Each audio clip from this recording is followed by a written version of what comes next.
Salut, c'est Trado, je suis content de vous retrouver pour l'analyse technique de EDF qu'on ne présente pas.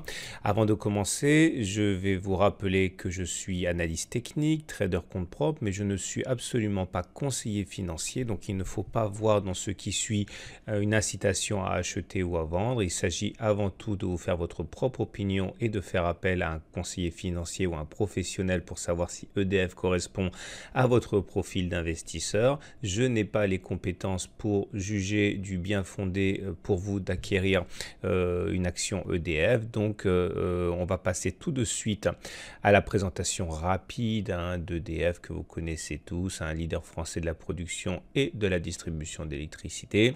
Le consensus des analyses selon le cabinet FactSet Research est à acheter pour 9 analystes. Et voilà où on en est. Alors, la tendance, pour commencer, la tendance, eh bien, elle est toujours haussière. Elle est haussière au regard de l'Ichimoku. Vous voyez, regardez le nuage là. Il a croisé, il a twisté, ok, il est devenu ascendant comme ça. Donc, ça veut dire qu'au regard de l'Ichimoku, la tendance, elle est haussière. Maintenant, vous remarquerez également que l'orientation du nuage tend à s'aplatir.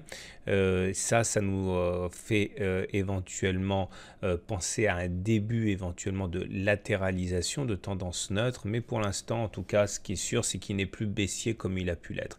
Autre élément intéressant, c'est la moyenne mobile à 30 semaines. Comme vous voyez, la moyenne mobile à 30 semaines, elle est ascendante et on est pour l'instant au-dessus de la moyenne mobile à 30 semaines qui monte. Donc ça veut dire qu'on est en tendance haussière au regard de la théorie de Weinstein. Bon, c'est un petit peu plus compliqué que ça, mais en tout cas, c'est les grandes lignes. Et vous remarquerez que depuis qu'on a cassé les 10,2 euros ici, eh bien, on est passé en phase 2 de Weinstein. Regardez, les 10,2 euros, c'est le prix qui nous maintenait en phase 1 de Weinstein. Une fois qu'on l'a eu cassé ici, avec des volumes en plus, eh bien, on est passé en phase haussière de Weinstein. Donc, globalement, on peut dire que la tendance, elle est positive sur le moyen terme pour EDF, ce qui a son intérêt dans la stratégie d'investissement. Alors, maintenant, on va attaquer la stratégie d'accumulation pour les investisseurs de long terme qui s'intéressera à EDF pour des raisons qui sont les leurs. Avant de commencer, il faut que je vous explique ce qu'est une résistance et ce que c'est un support. Une résistance, c'est un niveau qu'on a du mal à passer à la hausse. Par exemple, les 12,5, c'est clairement une résistance, on bute dessus. Les 11,4 sont également une résistance. Vous voyez, on n'arrive pas à passer au-dessus. Et puis, on a des supports. Les supports, c'est l'inverse, c'est des niveaux qui bloquent la baisse des cours. Par exemple, 9,9, c'est un support. 8,6, c'est un support. Et 7,3, c'est un support aussi. Donc, en application de la méthode d'accumulation rationnelle, j'ai sorti un module que vous pouvez vous procurer sur le site. Eh bien, vous allez pouvoir avoir une stratégie pour accumuler sur le long terme. L'idée déjà, c'est de ne pas investir 100 000 ou 10 000 d'un coup. Il faut diviser votre mise. Et une fois que vous avez divisé votre mise, bon, j'explique ça dans le module, il s'agit de rentrer par phase, par palier.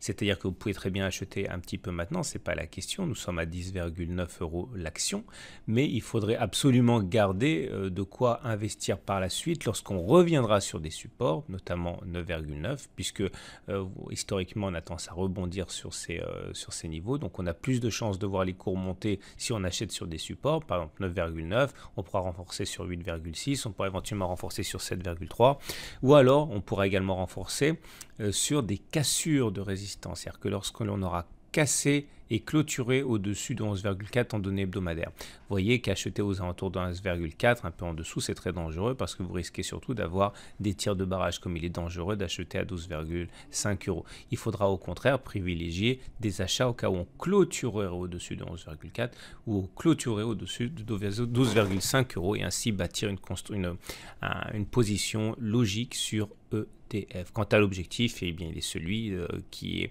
expliqué par le consensus des analystes ou vos propres convictions si vous en avez, mais là, ça vous demande un travail personnel pour savoir quand effectivement sortir de votre position. Alors maintenant, je vais m'intéresser au trading de court terme, donc pour les spéculateurs.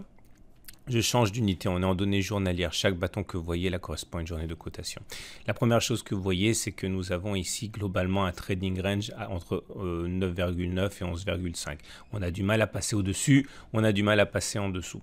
L'idée, ça va être que vous avez également des résistances ici, 12,5, 11,7 c'est une résistance, on a un support ici à 9,3, 9,9, etc. Vous avez également une résistance descendante ici, qui a été intraitable sur la séance de vendredi. Donc, si vous voulez, si je devais spéculer à la hausse sur EDF, ce que je ferais sans doute, c'est acheter en cas de clôture au-dessus de 11 euros pour viser 11,45 euros. Je mettrais un stop loss en cas de retour en dessous de 11 euros. Et il faudrait de toute manière qu'au moment où je rentre, eh bien, l'objectif de gain soit au moins 2 fois supérieur à la possibilité de perte. Parce que ça veut dire que si vous réussissez une fois sur deux, eh bien, globalement, vous gagnez de l'argent quand même parce que vous gagnez plus quand vous avez raison que vous perdez quand vous avez tort. Vous avez une autre possibilité ici, c'est attendre que l'on passe les 11,7 et viser les 12,5 avec un stop loss en cas de retour sur en dessous de 11,7. Et puis, pour spéculer à la baisse, ce que je ferai à titre personnel, alors il y a plusieurs solutions. Soit je spéculerai tout de suite à la baisse en visant un accès de faiblesse, en imaginant que les 11 euros soient une résistance. Par contre, il faudrait sortir du trade si on revient et qu'on clôture au-dessus de 11 euros.